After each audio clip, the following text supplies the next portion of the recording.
यानंतर माननीय किरण इनामदार सर हे आपलं मनोगत व्यक्त करतील, यासाठी मी त्यांना आमंत्रित करते. वेळेची मर्यादा असल्यामुळे मी जास्त वेळ बोलणार नाही. स्टेजवरच्या सगळ्यांची नावं घेणार नाही.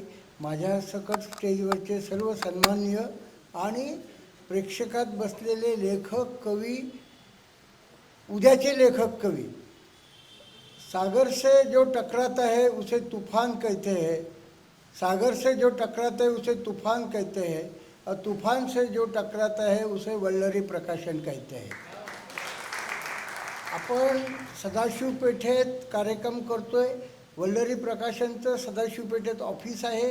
आपला कार्यक्रम ज्या संस्थेला 100 वर्ष झाली, जिथं इतिहासाची नोंद घेतली जाती, अशा सभागृहात आपण बसलेले आहे. पुढच्या 100 वर्षांनी वल्लरी प्रकाशनच्या सगळ्या साहित्याची नोंद ह्या सभागृहात घेतली जाणार आहे, असा मला विश्वास आहे.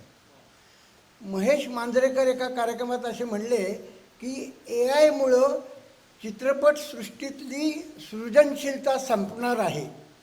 भविष्यात जे काही लेखक, गायन हे होणार आहे, हे AIच्या माध्यमातून होणार आहे. पण मला एक नितीश कुलकर्णी नावाचा एक रिसर्चमधला माझा मित्र आहे, भाचा आहे, तो असा म्हणला, जोपर्यंत KI आहे तोपर्यंत AI काही करू शकणार नाही.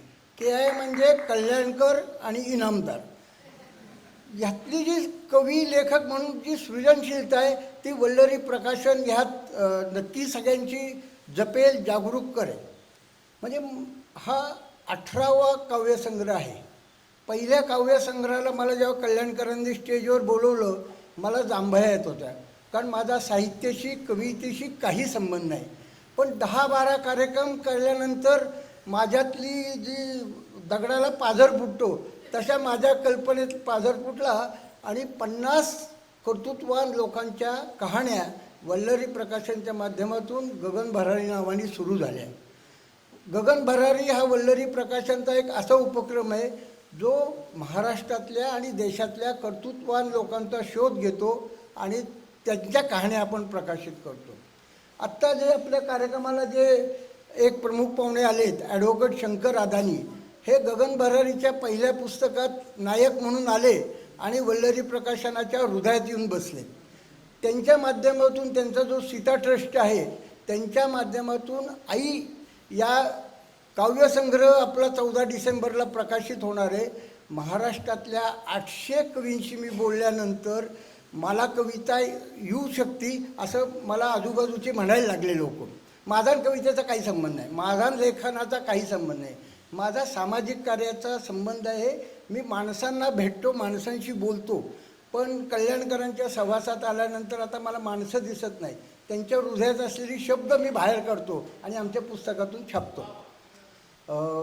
मी जास्त बोलायचं नाही ठरवलं आहे, पण इथं बसलेला प्रेक्षक हा उद्याचा लेखक, कवी आहे.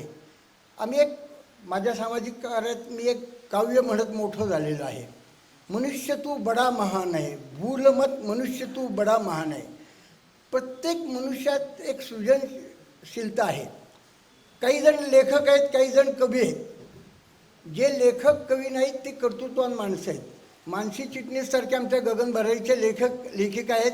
ते माणसांशी, नायकांशी, नायिकांशी बोलतात आणि शब्दरूपाने त्यांचं कर्तृत्व पुस्तकातून प्रकाशित करतात. त्यामुळे इथं बसलेल्या कोणाला वाटत असेल आपण लेखक नाही आहे, कवी नाही आहेत, तर ती कर्तृत्ववान माणसं आहेत, ती आमच्या पुस्तकात येऊ शकतात. एवढं बोलून मी माझं भाषण थांबवतो.